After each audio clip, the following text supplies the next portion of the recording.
जय हिंद। आइए जानते हैं इतिहास के बारे में। अतीत का अध्ययन ही इतिहास कहलाता है। मतलब कि जो भी बीती हुई बातें हैं वे इतिहास के अंतर्गत आती है। उसका व्यवस्थित अध्ययन यानी कि उसकी पढ़ाई करना ही इतिहास कहलाता है। इति यानी कि ऐसा ही था। इतिहास का अर्थ है ऐसा ही था, मतलब कि बीती हुई यानी कि कल कोई घटना घटी है तो वह एक इतिहास होगी। उसकी एक व्यवस्थित जानकारी ही इतिहास है।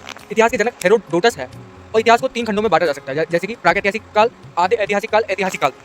प्रागैतिहासिक काल वो होता है जो पाषाणकालीन होता है, ठीक है, पत्थरों का।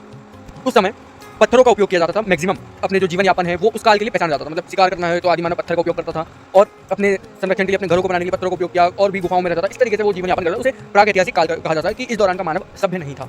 फिर आदि ऐतिहासिक काल आता है, जिसका मतलब प्रागैतिहासिक काल वो भी काल कहलाता है जिसका कोई लिखित सोर्स नहीं है हमारे पास, जिसकी हमें जानकारी पुरातत्व यानी कि खुदाई के माध्यम से प्राप्त होती है। इसे कहते हैं प्रागैतिहासिक काल। अब आदि ऐतिहासिक काल उसके अंतर्गत आता है जिसमें हमारे पास प्रमाण तो है, पुरातत्व है, तो हमारे पास लिखित उनकी जानकारी मिलती नहीं, और लिखित जानकारी है तो वे शायद उतना मतलब कि थे यानी प्रामाणिक नहीं रहा, इसलिए इसे आदि ऐतिहासिक काल में रखा जाता है। फिर ऐतिहासिक काल वह होता है जिसे व्यवस्थित जानकारी हमें मिलती है, जिसमें ऐतिहासिक काल वह कहलाता है जिसमें हमें साहित्य की या फिर पूरे इतिहास के बारे में व्यवस्थित जानकारी हमें प्राप्त होती है, वो ऐतिहासिक काल कहलाता है।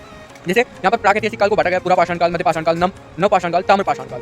पूरा पाषाण काल मतलब कि पुराना, ठीक है, पाषाण पुराना पत्थर, प्राचीन। मध्य पाषाण काल जब पत्थरों का उपयोग थोड़ा अच्छे लेवल पर होने लगा। नव पाषाण काल मतलब कि पत्थरों का उपयोग और भी पहने तरीके से पहने करके उन्हें शिकार के और भी उपयोग में करने लगे। ताम्र पाषाण काल मतलब कि तांबे का भी उपयोग मिलता है। सिंधु सभ्यता, कांसा काल और हड़प्पा सभ्यता, मतलब सिंधु सभ्यता ही हड़प्पा सभ्यता है, लेकिन हड़प्पा इसको रखा जाता है। वैदिक काल को भी इसके अंतर्गत रखा जाता है आदि ऐतिहासिक काल में, ठीक है, जहाँ पर हमें सिंधु घाटी सभ्यता के साहित्य की हमें लिपि तो मिली लेकिन उसकी जानकारी नहीं मिलती, हमें पुरातत्व के माध्यम से हमें जानकारी मिलती है। ऐतिहासिक काल जिसमें हमें व्यवस्थित जानकारी मिलती है, जिसमें प्राचीन काल आता है, मध्य काल आता है, आधुनिक काल आता है, नेहरू काल आता है और विश्व जानकारी आती है। प्रागैतिहासिक काल इतिहास का वह समय जिसमें मानव लिखना पढ़ना नहीं जानता था, इसकी जानकारी केवल पुरातात्विक साक्ष्य से मिलती है। इसके अंतर्गत पाषाण काल को रखा जाता है। पाषाण काल मतलब कि जब मानव पत्थर के औजार एवं हथियार का उपयोग करता था, पाषाण काल कहलाता है। इसे भी 4 तरीके से बांटा गया, जैसे हमने देखा कि पूरा पाषाण काल, मध्य पाषाण काल, नव या उत्तर पाषाण काल और ताम्र पाषाण काल। पूरा पाषाण काल मतलब कि वो समय जब मानव को आदि मानव कहा जाता था और वो खाना दोष मतलब कि घुमंतु प्रजाति का था। वह एक जगह स्थायी नहीं रहता था, वो जगह जगह खाने के लिए तलाश में घूमता रहता था, वह शिकार करता था, इस तरीके से रहता था। उसका मुख्य उद्देश्य क्या था? जानवर की भांति अपना पेट भरना होता था और बस यही सबसे बड़ी उसका जीवन था। और आग की खोज सबसे पहले मानव ने इसी काल में की।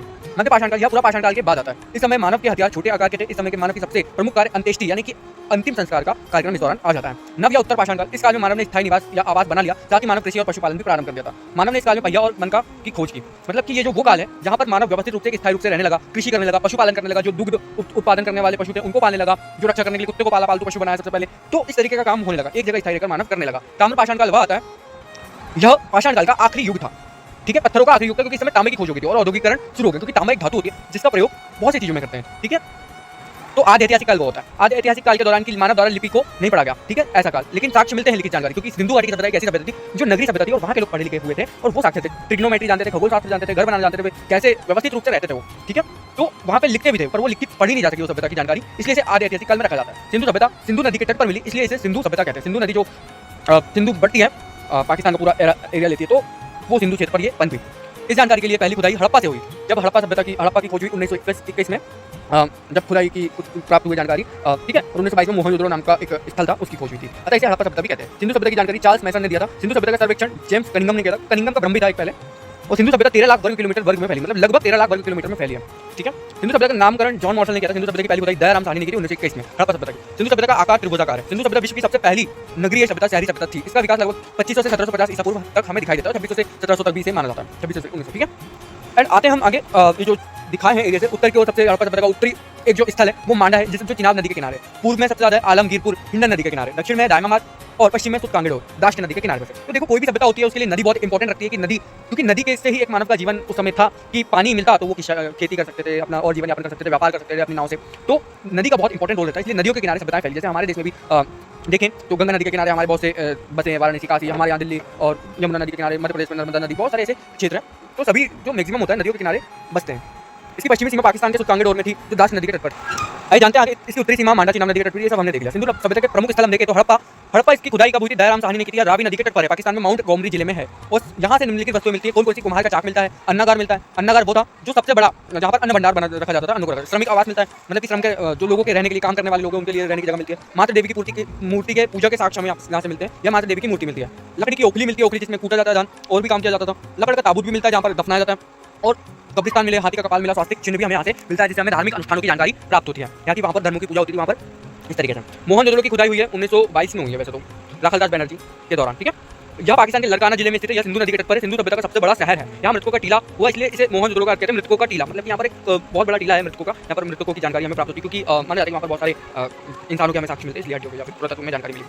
यहाँ से हमें जानकारी मिली है, वस्तुएं मिली, पुरोहितों का आवास मिला है, घर में कुआं मिला है, विशाल स्नानागार मिला है, अन्नागार मिला है, सूती वस्त्र मिले, सबसे चौड़ी सड़क भी यहाँ मिली है, सभागार भी मिली, पशुपति शिव के बारे में जानकारी मिलती है, कांसे की नर्तकी और तांबे का ढेर भी हमें मिलता है। तो हम देखते हैं मोहनजोदड़ो का अन्नागार सिंधु घाटी का सबसे बड़ा भवन या इमारत थी। चंदहुदड़ो की खोज हमारी होती है 1931 में, इसकी खुदाई जिससे कि गोपाल मजूमदार ने की। पाकिस्तान में सिंधु नदी के तट पर स्थित है, यही एकमात्र शहर है जो दुर्ग रहित है, मतलब यहाँ पर कोई भी दुर्ग नहीं है। जैसे मोहनजोदड़ो में ऊपरी दुर्ग है, मैं आपको दिखाता हूँ। तो जैसा कि हम देख सकते हैं, ये जो दुर्ग है ऊपरी साइड में और निचली साइड में से दुर्गों में बटा हुआ था मोहनजोदड़ो।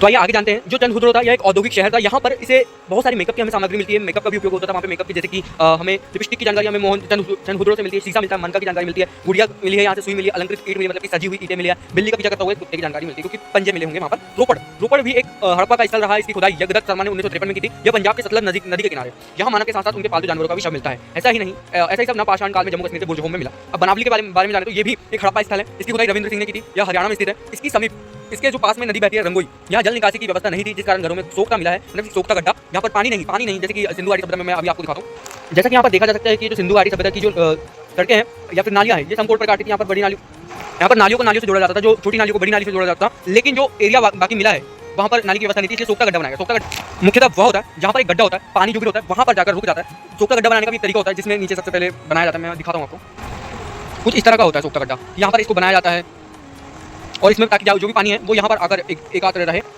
जो भी है पानी आगे ना जाए, तो उस समय बनाया गया था। तो आगे चलते हैं हम जानकारी लेने के लिए कि बनावली में जल निकासी प्रणाली व्यवस्था नहीं थी और घरों में क्या मिला, सोखता गड्ढा मिला और सड़कें जो टेढ़ी मेढ़ी है। लेकिन सिंधु घाटी सभ्यता की कैसी थी, वो हड़प्पा सभ्यता के अंतर्गत हड़प्पा जगह और मोहनजोदड़ो में जो नालियाँ मिली है समकोण पर काटी हुई मिली है, सीधी। कालीबंगा का अर्थ होता है काली मिट्टी की चूड़ी। यहाँ से कालीबंगा भी एक महत्वपूर्ण हड़प्पा स्थल है। यहाँ से ईंट मिलती है, चूड़ी मिलती है, जोता हुआ खेत हल मिलता है एवं हवन के कुंड यहाँ से प्राप्त होते हैं। यह राजस्थान में सरस्वती या गग्गर कही जाने वाली नदी के किनारे है। इसकी खुदाई बीके थापड़ और बीबी लाल ने की थी। धौलावीरा जो बहुत महत्वपूर्ण गुजरात में है, धौलावीरा मैं आपको अभी बताता हूँ मैप में। जैसे कि आप देख सकते हैं गुजरात लोथल, धौलावीरा, मोहनजोदड़ो, कालीबंगा, हड़प्पा और ये सिंधु नदी बह रही है और बहुत सारे मतलब ऐसे हड़प्पा स्थल थे, राखीगढ़ी, ये सब हड़प्पा के स्थल है। ये है धौलावीरा। तो ये बहुत इंपॉर्टेंट रोल निभाता है। ये बहुत आधुनिक या फिर वर्तमान में खोजा जाने वाला एक स्थल है गुजरात में। आइए देखते हैं गुजरात में स्थित है, यहाँ सिंधु सभ्यता का सबसे बड़ा स्थल है। इसकी खुदाई रविंद्र सिंह ने की है। अब सुरकोटदा यह गुजरात में स्थित है। यहाँ से कलश, शवादान और घोड़े की हड्डी मिलती है। लोथल यहाँ सिंधु सभ्यता का बंदरगाह स्थल है। बंदरगाह वो होता है जहाँ पर जहाज रोके जाते हैं, जहाँ से नावों के मतलब कि व्यापार के लिए आगे बढ़ा जाता है। एक प्रमुख स्थल होता है जहाँ से ट्रेड होता है नावों का। तो यहाँ से गोदीवाड़ा मिला है। यहाँ घर के दरवाजे खिड़की की ओर, सड़कों की ओर खुलते थे। यहाँ फारस की मोहर मिली है जो विदेशी व्यापार का संकेत है। यहाँ से युगल समाधान मिला है जो सत्य प्रथा का प्रतीक है, मतलब कि युगल यानी कि एक तरीके से जोड़ा, यानी कि किसी के पति की मृत्यु होगी तो उसके साथ भी पत्नी को दफना दिया जाना हमें जानकारी मिलती है। रंगपुर ये गुजरात में, यहाँ से धान की भूसी मिली है। सिंधु सभ्यता का सबसे बड़ा स्थल धौलावीरा है, गुजरात और पाकिस्तान। गुजरात में सबसे बड़ा स्थल राखीगढ़ी है हरियाणा में, सॉरी भारत में सबसे बड़ा स्थल राखीगढ़ी है हरियाणा में। सिंधु सभ्यता का सबसे बड़ा शहर मोहनजोदड़ो। सिंधु सभ्यता की विशेषताएं देखें तो हम सिंधु सभ्यता की शहरी सभ्यता थी। यहाँ की सड़कें एक दूसरे को समकोण पर काटती थी, यह तथा ये पूर्व और पश्चिम दिशा में थी, जिसे हवा सड़क द्वारा साफ हो जाती थी। जैसे मैंने बताया, नालियाँ ढकी हुई थी। अर्थव्यवस्था का मुख्य आधार कृषि था। इनका व्यापार विदेशों से होता था। समाज मात्र सत्तात्मक था। कैसे कह सकते हैं, क्योंकि यहाँ पर मात्र देवी की पूजा होती है और मात्र सत्तात्मक का प्रकृति पूजा भी करते थे लोग। इनकी लिपि भाव चित्रात्मक थी, जिसे पढ़ा नहीं जा सका। इनकी मुहरों पर सबसे ज्यादा एक सिंग वाले जानवर का चित्र है, एक सिंग वाला बैल जिसे कहते हैं, और इनके मुहरों पर गाय का चित्र नहीं मिला। यहाँ मापतोल के लिए न्यूनतम बाट 16 किलोग्राम का था। यहाँ से बाट भी हमें मिले हैं, डिफरेंट टाइप्स ऑफ बाट। सिंधु सभ्यता के लोग युद्ध या तलवार से परिचित नहीं थे, क्योंकि यहाँ पर लोहे की हमें जानकारी नहीं मिलती है। सिंधु सभ्यता के लोग विनाश का सबसे बड़ा कारण बाढ़ को माना जाता है। ऐसा कहा जाता है कि सिंधु सभ्यता का विनाश बाढ़ और आर्यों का आक्रमण इन सब के कारण हुआ, लेकिन आर्यों के आक्रमण की थ्योरी को रोक दिया गया, इसको मना कर दिया गया कि नहीं है। इसके बाद वैदिक सभ्यता चालू होती है, तो उसके बारे में आगे पढ़ेंगे एंड वर्ल्ड की जो छोटी थोड़ी सभ्यताएं हैं उनके बारे में जानने का प्रयास करेंगे अगले वीडियो में। जय हिंद, जय भारत।